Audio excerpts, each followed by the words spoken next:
All right, hello and welcome to Swing It and Ding It, an iHeartMedia podcast.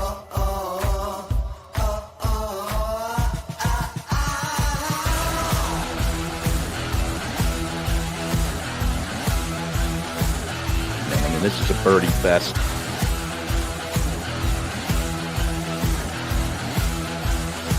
It's a Philly show, baby. Let's go.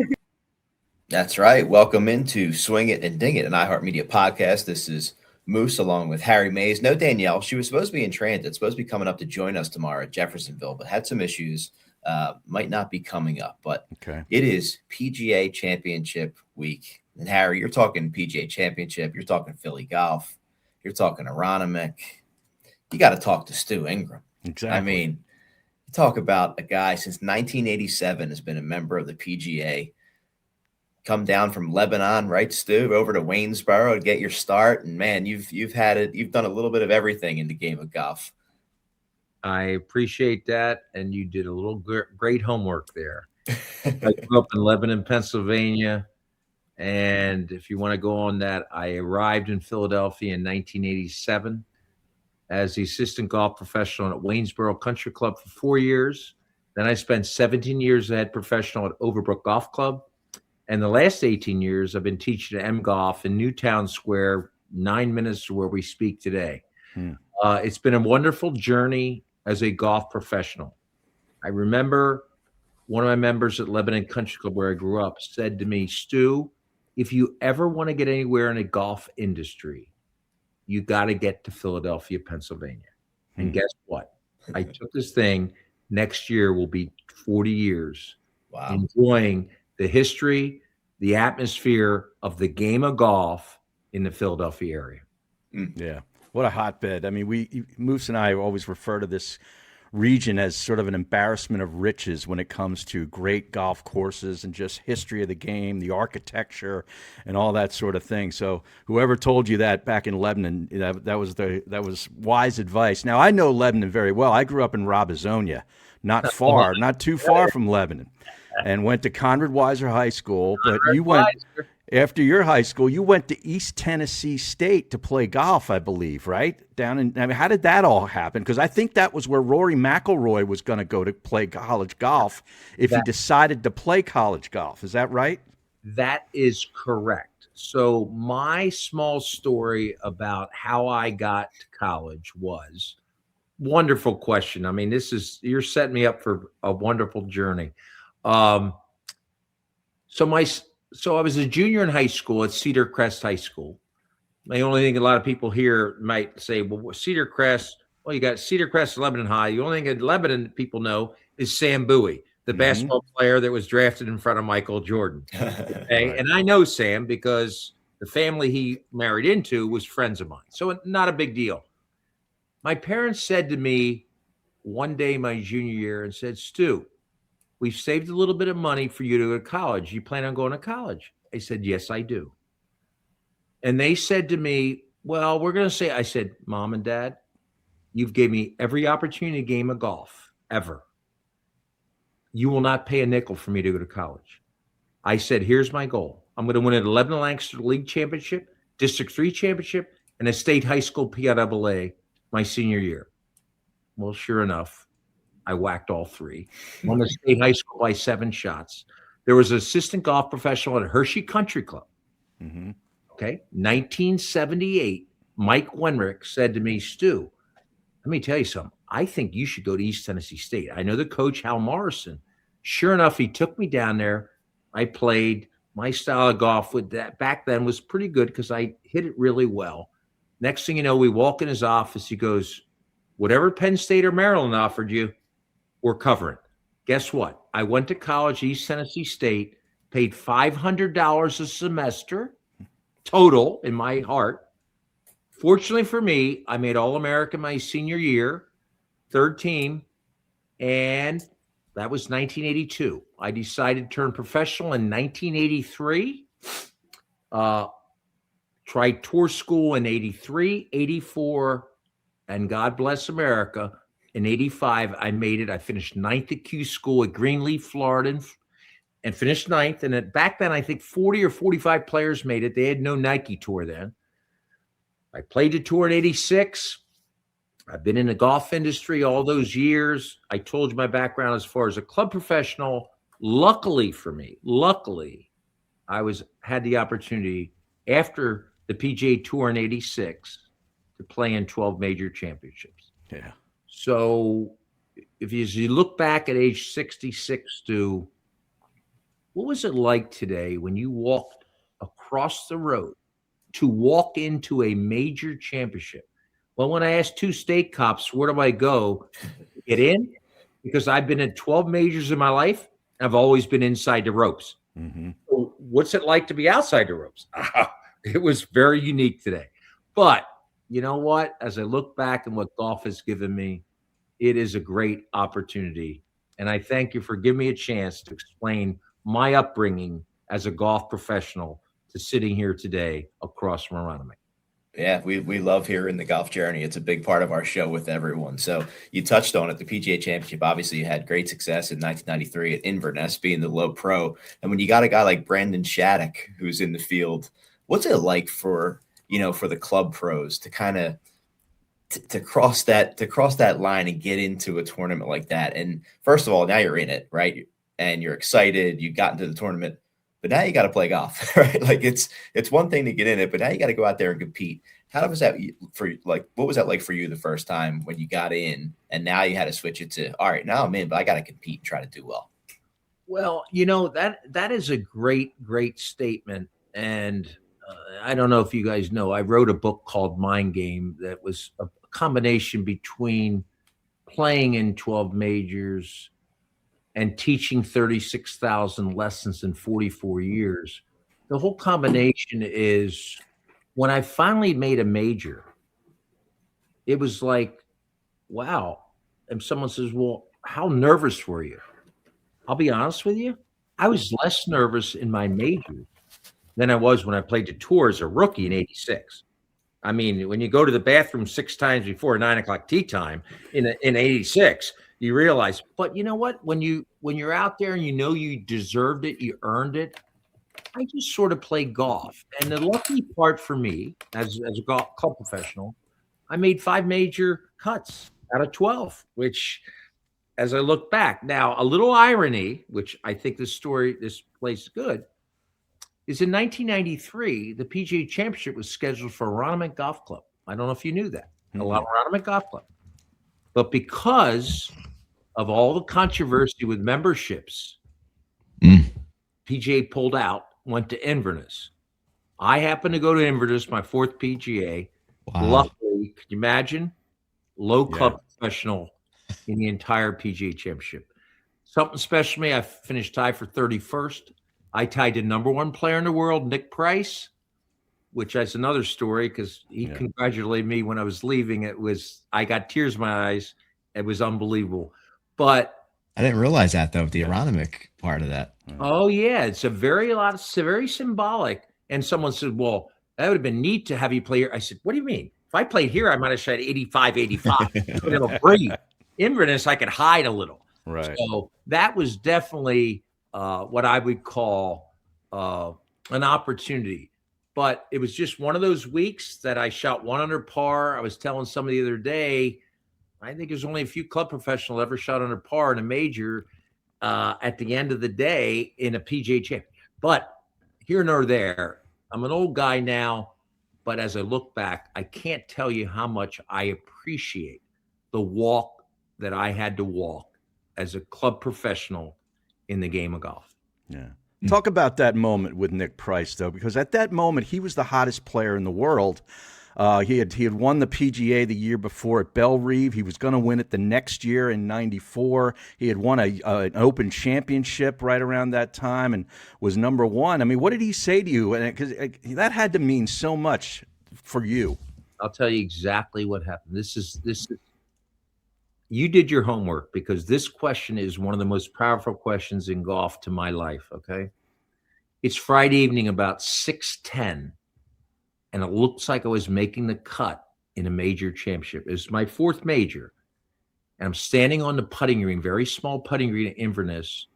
And a golf professional walks out of the locker room. And it's Nick Price. My caddy's behind me. No one else in the putting green. Remember, it's Friday at 6:15. There's not many people doing it. He walks up, taps me on his shoulder, and he says, Stu, not Stu, Stu, congratulations. I'm so proud of you coming back from Philadelphia and doing this. I was like, Nick, I appreciate it, because I played with him in 1986 at the Atlantic Classic in a practice round, and he never forgot it. That is very special. He was voted the nicest golf professional for 3 years during that process. That's how classy that guy was. Now, the end of the story is I finished the round of golf. I shoot 1 under on the weekend. I played Ben Crenshaw. That was fabulous. Shoot 1 under. I think I might be the only human being that drove to that event. I drove a van from Newtown Square, Pennsylvania, all the way out to Inverness, Toledo. I parked my car right beside Nick Price. We're walking out. I'm putting my bag in the back of my van, and Squeaky Medlin, who passed away, God bless him, who was a caddy of Nick Price, walked up and said, Stu, I can't tell you how good you played this week. And I looked and I just got a smile.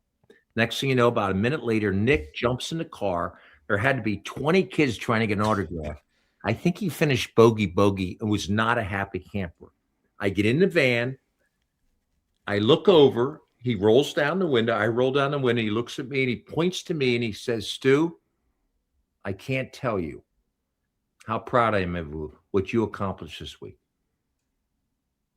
At that moment, I started to cry. I look over and my caddy goes, what's up?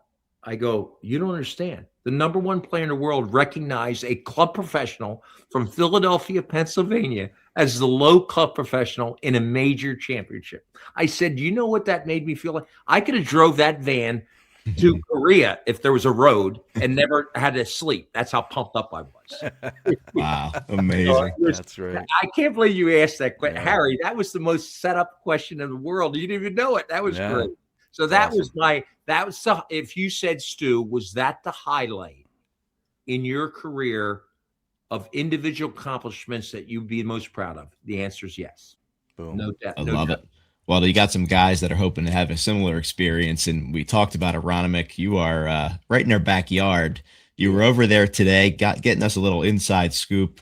What do people have to look forward to today? I mean, there's been a ton of talk, obviously, on the whole Gil Hance renovation that took place. A lot of talk being the Donald Ross's crown jewel in so many ways. If people were just saying, Stu, what do people really have to look forward to? What should they be looking out for at Aronimink? What jumps out to you the most?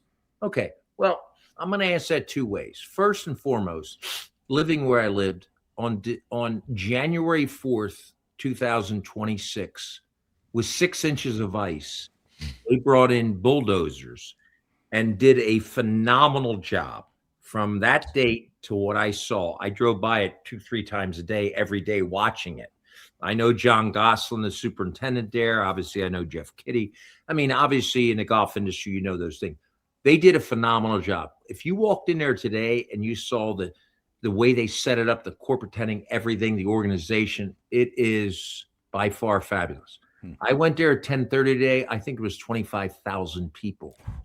If you said, Stu, the 6 PGAs you played in prior, what do you think the average attendance was at 11 o'clock on a Monday morning?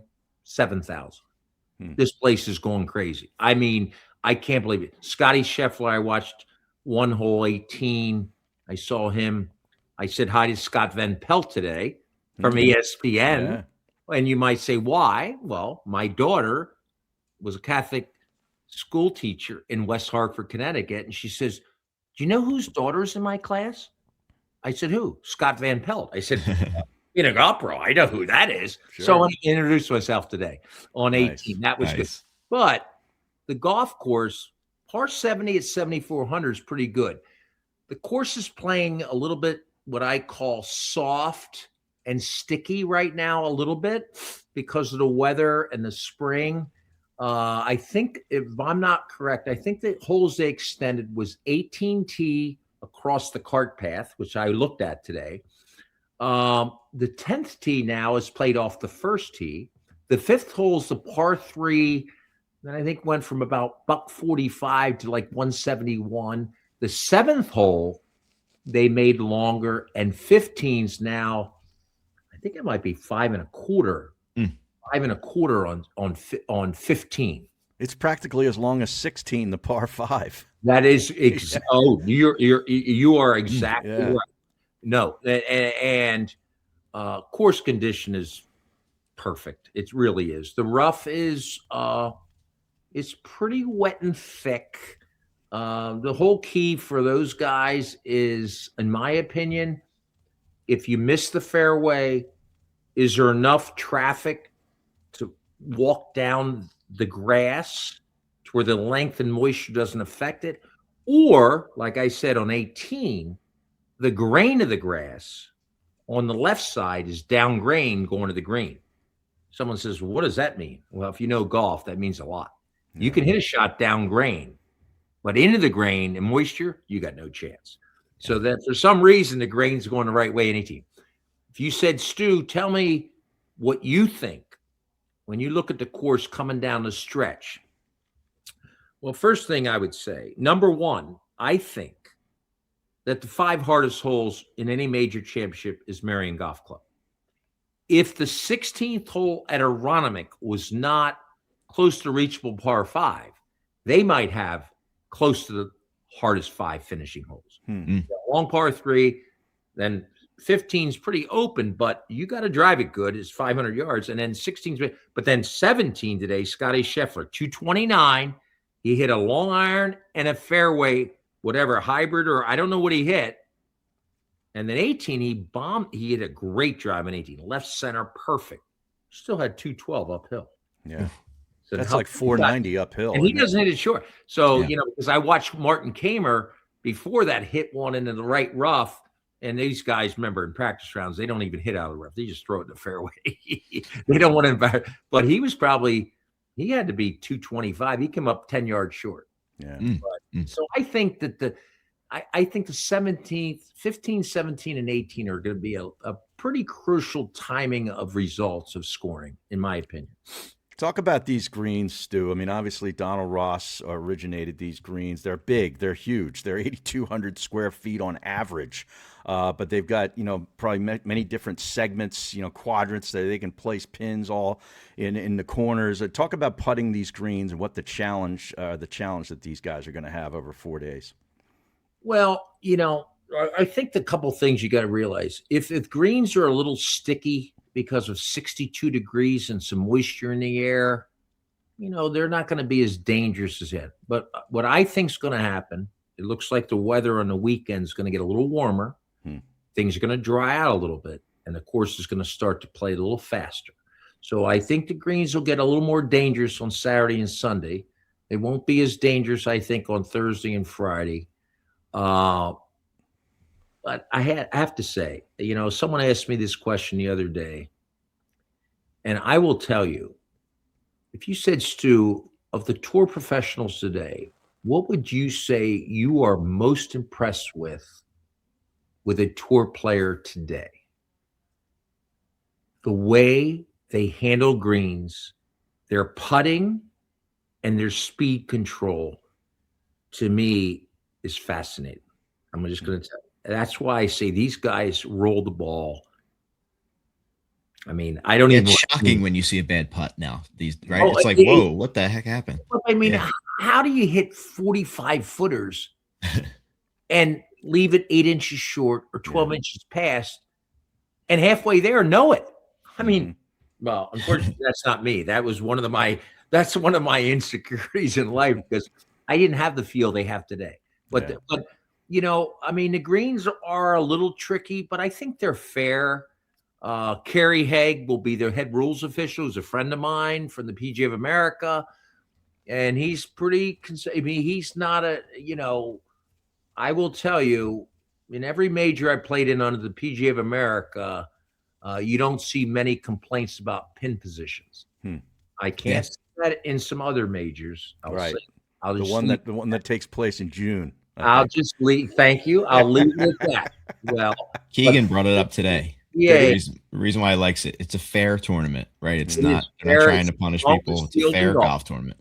They're the strongest field in golf from top to not even a question. Someone says, well, there's 20 club pros. You don't understand.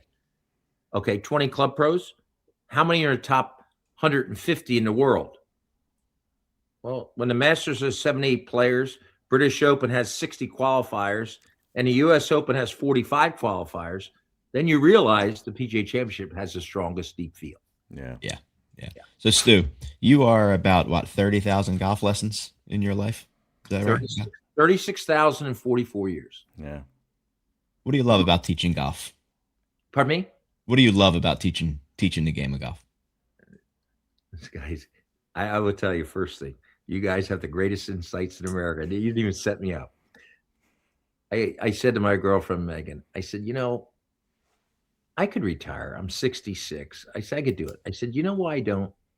Because it's time to give back to the greatest game in the world. I love teaching human beings. And if you said, Stu, how easy it for you to fix somebody in the game of golf? Oh, it's so easy to joke. I mean, literally, you can ask any of the people that know me. It's so much fun, so easy. I live 9 minutes away at M Golf in Newtown Square from here. And it's hard to walk away from something that you love, that you help people's lives, and you get paid for it. Yeah. How much? I mean, think about that. I mean, that's. But what a wonderful question. That's a great question. Yeah, I recommended my buddy come see you. He's had a couple of lessons with you now over the last couple of weeks to months. And Kevin Abrams. Kevin, his first name's Kevin. Yeah. Shippensburg University. Yeah, Shippensburg, correct. Oh, isn't that right? Okay, Yeah. I do my homework too. Yes, sir. Yes, sir. But he raves about it. Yeah, about your. I showed you Kevin's first 5 shots he hit in front of me, Mm-hmm. and after I got a club that fit him and I fixed him a little bit, you'd be in shock. He was like, and did I see him today? You saw him a day or two ago, I think. Yes, I did. Yeah, I saw about 40 people today at the tournament. I only moved a little bit, but that's okay. Yeah, you got him fitted in those quantum irons. He loves them. We got a big golf trip coming up at the end of the month to Kingsmill. So he told me he'll be ready to go. I said Harry will be very shocked by, and I'll tell you what. Believe it or not, Harry, he hit a couple drives. Oh yeah, literally 250. Absolutely. I'm not lying to you. Oh yeah. Yeah. And he moved it. It was pretty exciting for me. Better watch your wallet, Harry. You better watch that wallet when you go away, buddy. He'll be coming for there it. You go. Yeah. Stu, what you've obviously been teaching a long time. What are the most common things you see? Right, we have a lot of people that listen to the show that are many different levels. I know you can't give a golf lesson on a podcast, but what are the 1 or 2 things that jump out to you the most that if people just really paid attention to, they could make an improvement a little bit at a time? Okay. Again, the best questions in America you're asking is great. I always said I have an Instagram that has about 100 videos. Thank you, Megan. And one of the last ones I did was, if you want to, what are the 3 first things you want from a student in golf? Do your clubs fit you? Do you have the right grip for your needs? And are you the right distance from the ball? If you give me those 3, I can have you hit a perfect golf shot. If you don't, take one of them away, you're in trouble. The golf swing is developed in golf around the grip and distance from the golf ball. Period. Case closed. So that's the one thing I'd say. Secondly, is unfortunately, this is the one sport in the world that has been poisoned by the 8 commandments of golf. And you'll go, what do you mean? Well, the book I wrote, Mind Game, the reason I wrote it is because I have realized that, unfortunately, this is the only industry in the world that hasn't improved the average score in 32 years. The average male score has not improved in 32 years, according to the Golf Foundation of America, PGA Golf Foundation. And someone says, well, Stu, do you think you know why? Oh, I do know why, because that's the reason I wrote my book. And you go, well, what are they? Well, I'll give you the 8 worst things you could be told in golf as a golfer trying to learn. These are the 8 worst things you could ever hear. Keep your head down. Keep your head still. Don't sway. keep your, in this case, right-handed golfer, left arm straight, transfer your weight, hit down, take a divot, extend through, and make sure you swing easy. And I asked somebody, I said, you ever hear those? They go, that's all I would think about. I said, well, then you're done. You're done. You're done. And that's the problem in our society. They're all using that as the teaching tool. And that's the response. That is the pandemic that golf is in. Tour players swing as hard as they want. Their left arm is never locked. It's soft. They fold the club. The divots on the PGA Tour today are way shallower, way shorter. The ball height on a 6-iron today versus 1986 when I played the Tour is 1.6 times higher at apex than it was then. Okay? The game's changed. It's all about ground force and folding up. That's it. It's not about the Lee Trevinos, Johnny Millers, Hubert Greens, Mark Cummers. Slide through, get your weight forward, trap the ball, take an 8-inch divot, and hit ball quail high. That ship has sailed over in, what's the name of the strait over in Iran or whatever? No, I'm just kidding. But what I'm saying is that's gone. Yeah. And that's why today I tell this story. 1986, the number one driving distance leader was Davis Love at 281.4. He averaged 3 1-irons, 3.5 1-irons per par 4 and 5s in 86. That's 14 times he had a 1-iron off the tee in a par 4. That ship has sailed. Every player now, hit it, rip it, ground force, and kill it. That's it. Because you can't compete. You can't play percentage golf on this tour anymore or you'll fail. Right. What do you think about indoor golf, like simulators, learning on simulators and things like that? I'm a little freaked out about it. I think golf's an outdoor game, and I'd rather be taught outdoors and play the game outdoors. You guys must have did great homework. No, this is just my honest opinion from myself. I agree with you 1,000%. Oh, okay. I would say to somebody, why would you want to go in a phone booth to create confidence in ball flight? Remember, I teach the game all on ball flight. If I watch your ball, I can watch a ball flight from 3 stalls over from me and tell you where he hit it in the club face. Did he drop kick it? Did he release it? It's easy. And remember this: 2/3 of the game of golf is short game. You're in simulators. Okay, so 2/3 you're already done. Right. You're going to go to some of these places like golf, whatever. Doesn't matter. But you're going to get 20 golf lessons indoors, and all you look at is a graph that says clubhead speed. It says spin rate. Can I tell you the truth? Now, you know who I am. I have never seen a chart that I could read that I knew. That's not the game of golf. The game of golf is not about numbers. It's about getting the ball in the hole with feeling and letting your brain let you through that with ability. But if you're worried about where your right elbow is and your wrist cock and your weight shift and you're loading up, oh my God, this is where people get in trouble. I heard somebody at the club the other day talking about his smash factor. I was like, smash factor? I'm like, you suck. You suck at golf. Don't worry about your smash factor. If you said, Stu, why is that out there? Yeah. It's a way to justify a teacher that doesn't know what they're doing. They're using information. Someone says, oh, this guy used a wheel. He used a wakeboard. That wakeboard, that might be the biggest embarrassment in the history of sports. But the force plates, those things, the force plates. Wait a second. If you're worried about where your weight is, that's like saying when you walk, you got to put your right in front of your left. And your right. What do you mean? You kidding me? Oh, no, you got me going now. I love it. All right, well, Stu, give us a prediction for this weekend. Give us a couple guys you think that could do well here on this course. I'm going to give you 6 names, not in any order. We're not gamblers. Obviously, me and Harry reaching for our pens. Yeah, okay. I'm give you 6 names: McIlroy, Fleetwood, Cameron Young, Scotty Scheffler, Morikawa, and DeChambeau. That would be my 6. that I think that, now all those wouldn't be necessarily rated that high, but I happen to pick it because the reason you asked that question, I had to look at my notes before we did it because a buddy of mine, a friend of mine from East Tennessee State in the golf team says, I'm in this big pool. Give me 6 names. So I There you had go. to look at my text to look what I sent. So that's sort of what I sent to him. I like it. That's awesome. Do you watch a lot of the current game on TV? Are you a fan of it? Harry, that is another great question.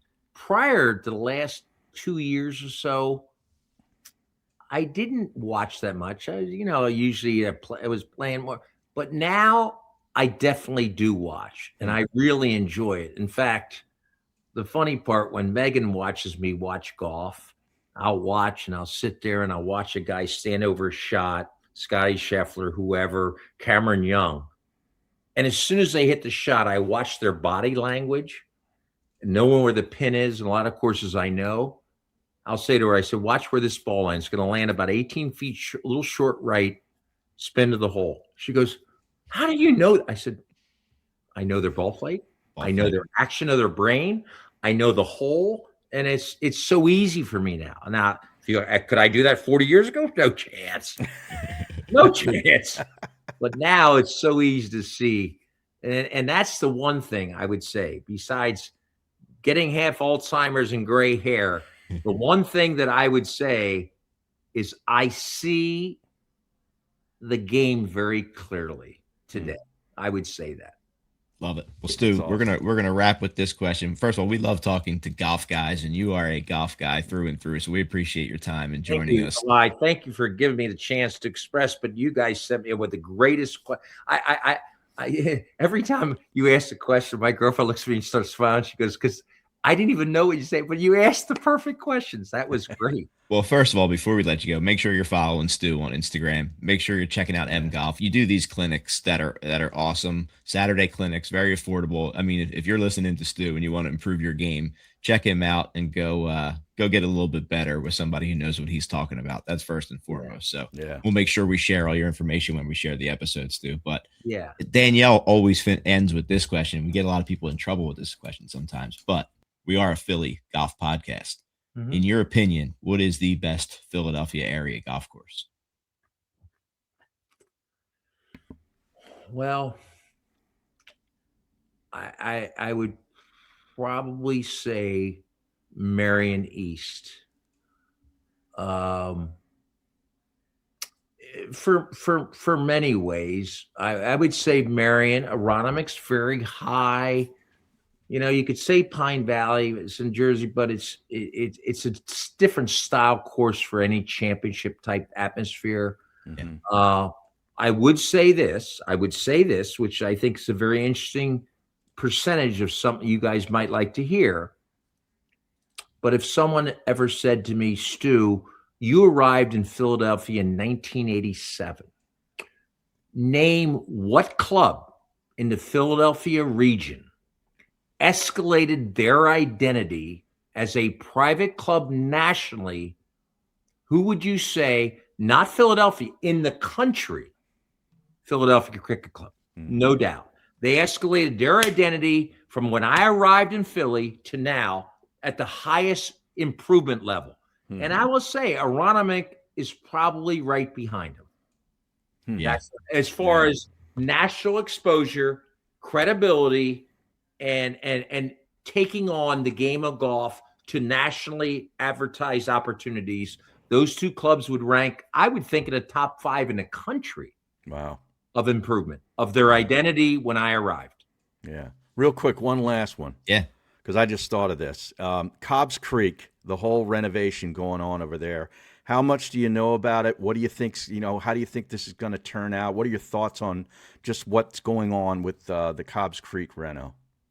Well, I think it has, a difference between the history and the game plan. I remember talking to Chris Lang, who was one of the better amateurs in Philadelphia. He was a member of our club.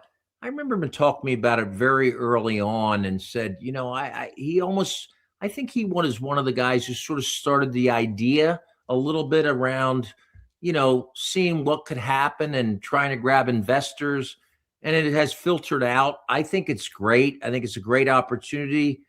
I think the big challenge will be the cost of supporting the venue as far as everyday life, where it goes as far as a major in the future or a possible tournament. But I think the overall idea is fascinating. It's great. You got Tiger Woods involved. Once you get that involved, I think it's only going to go up, move up. I really do. I think it'll move up. I do want to say one question I was hoping you would ask me is this. Stu, since you arrived, what player did you ever play with that you thought had the greatest potential opportunity to be successful on the PGA Tour? Reason I bring it up, it's a local topic, is Brendan Matthews. Oh. Brendan Matthews, to me, was as good when I played with him in the State Open out in near Pittsburgh. We were in a final group the last day. Oh, wow. And he was probably 19. And I played, and I'm going to tell you something. When I watched his style of golf, his power, his personality, what a nice, wonderful young man, I would tell you he was probably the most potential golfer that I thought might hit a grand slam. Right? Yeah. You obviously we're still hoping he gets there. Yeah. We're still hoping he gets there. Nice, and you just never know. And he didn't listen to those 8 things, Stu. You could tell somebody like that didn't listen to those 8 things. Right? Great line. But anyway, I thought I'd throw that in there. We appreciate that. Danielle's he's the best. He was a genuinely nice kid, and I happened to be there, and I had a good final round, and I beat both the guys I was with because the guy was there. I said, I'd never been in a group in my life ever that I was going to be the shortest hitter. I had him and Billy Walker and me. And then the guy says, yeah, but you got a lot of experience. Well, fortunately for me, that did it. Yeah, but he helps Harry and I when we get a chance to play with him. Where credit is due. Yeah, that's awesome. Great to hear. Well, Stu, we appreciate your time. We're going to wrap up this special episode with Stu Ingraham. Make sure you're following. Thanks to our sponsors, Bet Parks. We'll see the line live from Jeffersonville tomorrow, and our friends at Buy My Balls. More to come with those guys this season. We'll be out at Jeffersonville for the Golf Association of Philadelphia Media Day tomorrow. Stu, thanks for coming on. It was a pleasure talking to you. Hope to talk to you again soon.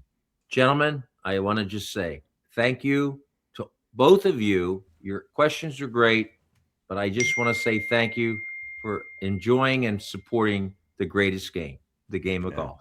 Thank you. Thanks, Stu. Thanks for listening. Thank you.